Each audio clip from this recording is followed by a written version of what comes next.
I've got a serious question for you. If the Hamas terrorists in Gaza were to start building Auschwitz-style ovens to burn Jews like the Nazis did, would the world still demand that Israel stop defending itself and attacking them? Of course. See, the official goals of Hamas already are the same as the Nazis: to kill every Jew. The Hamas charter says so 12 times. And yet the world demands Israel's army stands down. Hamas's financial and political benefactors, their bosses really, are the Ayatollahs of Iran. They're building a nuclear bomb explicitly to attack Israel. And yet the world not only permits this, it repeatedly warns Israel not to preemptively attack Iran. Earlier this month, Hamas's leaders confirmed yet again that every Jew in Israel, man or woman, adult or child, is a target for their terrorism. Here, listen to Hamas's official prayers just on Friday. عقيدتنا في قتالكم أننا سنبيدكم على بكرة أبيكم ولن نبقي منكم أحدا لأنكم ظلام الأرض وشذاذ الآفاق ومرتزقة الزمان بل مرتزقة كل زمان راجعوا التاريخ أيها الإخوة. Hamas aren't soldiers as an army. They're terrorists. They're murderers. They're like the Nazis, but without the official army part, really, without the running a country part. They just want the Holocaust part. The Hamas chant, "From the river to the sea," is shorthand for eliminating every single Jew from all of Israel, as in from the Jordan River to the Mediterranean Sea, not just from the disputed West Bank, but from everywhere in Israel. Just as Hamas does not distinguish between civilians and soldiers, it does not distinguish between different proposed peace maps. They just want all the Jews dead. You can hear that chant even in English, even in Canada, at any anti-Israel pro-Hamas rally you look at. From the river to the sea, Palestine will be free. That's the new Nazi chant. That's the new kill all the Jews chant. And you can hear it in English in Canada, and yet the world demands that Israel stop defending itself. Destroying the sole Jewish state is a different goal from creating a Palestinian state, which would be the 23rd Arab country in the world. Now, in 2005, Israel gave Palestinians at least part of a state, the Gaza Strip. Israel forcibly removed every Jew who lived there and handed Gaza over to the Palestinians. Israel even gifted 3,000 greenhouses that were owned by the Jews who used to live in Gaza. They gave them to the Palestinians as a ready-made industry. Now, it's unlikely that Gaza could have become an Arab Hong Kong or something, although stranger things have happened, as the Arab city of Dubai shows. But instead of setting to work building Gaza as a prosperous or even a peaceful mini-state, the Palestinians chose Sharia law and a terrorist government that has fired thousands of rockets at Israel from amongst Gaza's houses and schools. And those 3,000 greenhouses, yeah, like the Jews themselves, gifts from the Jews had to be destroyed, and they were. So back to my first question. If Hamas started building a little Auschwitz, a little concentration camp with Jew-burning ovens in Gaza, would the world stand by and, worse, tell Israel to stop defending itself? The concentration camp ovens question, it's not hyperbole. I mean, Hamas has fired thousands of rockets at Israeli civilians. Some are unsophisticated mortars, but others are genuine military weapons imported from Iran. Now, it's miraculous that so few of these missiles have actually killed Jews. Israel has deployed an anti-missile defense system called Iron Dome that has shot down 90% of the rockets that were on course to hit populated areas. This too has earned the world's condemnation. How dare Jews not die, at least proportionately with their Hamas enemies? Just listen to the media party go on about the civilian death count being disproportionate. There really is a sense that the Palestinians are bearing such a disproportionate amount of the casualties here. The Palestinian death toll has surpassed 1,000. Israel has lost 40 soldiers and 2 civilians in the fighting. 51 people, mostly soldiers, the Palestinians report. More than 1,000 of their people have been killed, mostly civilians. Again, mostly civilian.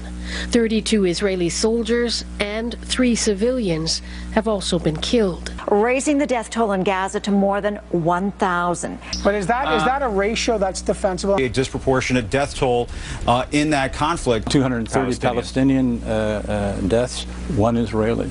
using disproportionate force. The ratio between the number of Palestinians killed and the number of Israelis killed is 23 to 1.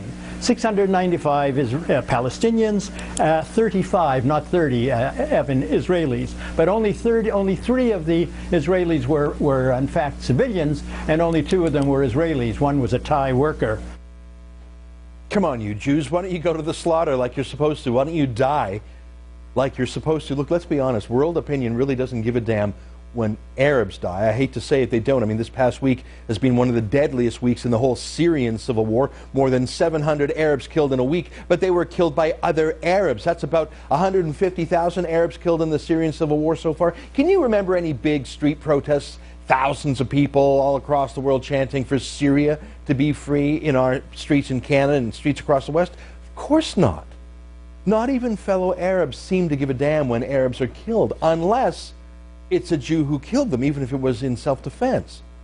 But look, there's no Iron Dome system that can protect Israel, that can defeat underground tunnels. Now, Hamas has spent billions of dollars and diverted countless resources donated to Gaza to build homes and schools and hospitals.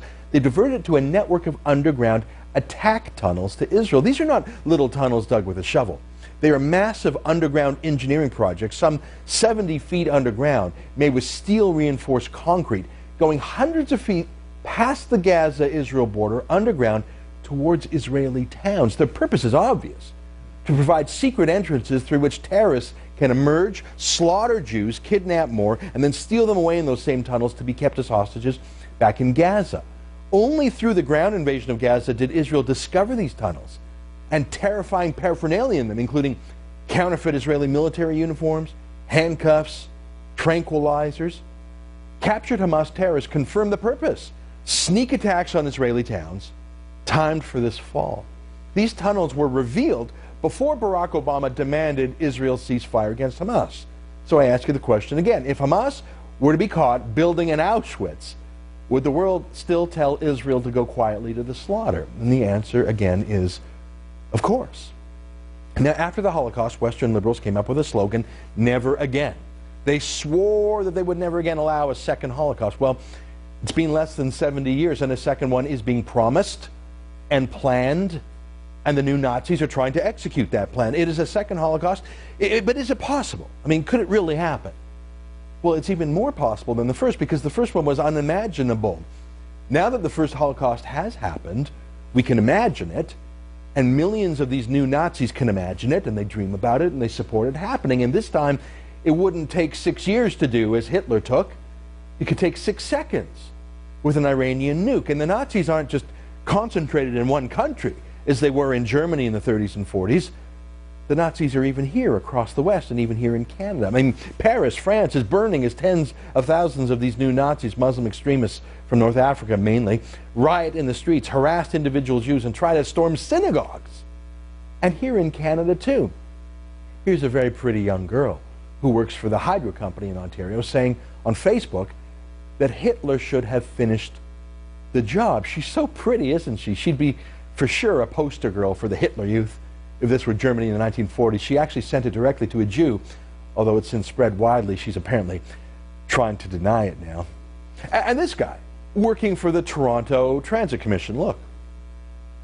Free Gaza, free Palestine, and if they continue now, we will go from here there, and we'll kill the Israel. We're gonna kill that all Israel, and we're gonna show the power what we can do further. Thank you. You're going to kill Israel? No, you want? No, I'm just saying we're gonna go there and we're gonna show the power to them. I'm sorry, that's Nazism, except it has a foreign accent, and it's Muslim now, and so Western liberals are afraid to call it Nazism because we want to be politically correct and tolerant. If only there were a Jewish state in the 1930s with a tough and modern army, as Israel has now, maybe they would have gone in and defeated the Hamas of the 1930s, the Nazi Party. Maybe they could have stopped the Second World War from happening. Israel wants to stop Hamas from setting the world on fire in 2014, but most of the world, or at least the world's leaders, well, they don't seem to mind if the world burns a little bit. I guess they imagine, as with the Nazis, that maybe it'll just be the Jews who are burned. But no, if Hamas wins, if Al-Qaeda wins, if ISIS wins, if Iran wins, do you really think they'll limit their new Nazi wars to just the Jews? Say, if you're in Calgary tomorrow afternoon, come to my anti-Nazi rally, my pro-Israel rally, my pro-Canada rally. It's at 6 p.m. on the steps of Calgary City Hall. You can learn more at calgaryforisrael.ca. It's for every Canadian who supports democracies and opposes terrorism. And just as important, for those who are concerned that our Canadian police are turning a blind eye to this new Nazi violence on our streets. If you're in Calgary, I hope to see you tomorrow at 6. More Source after the break.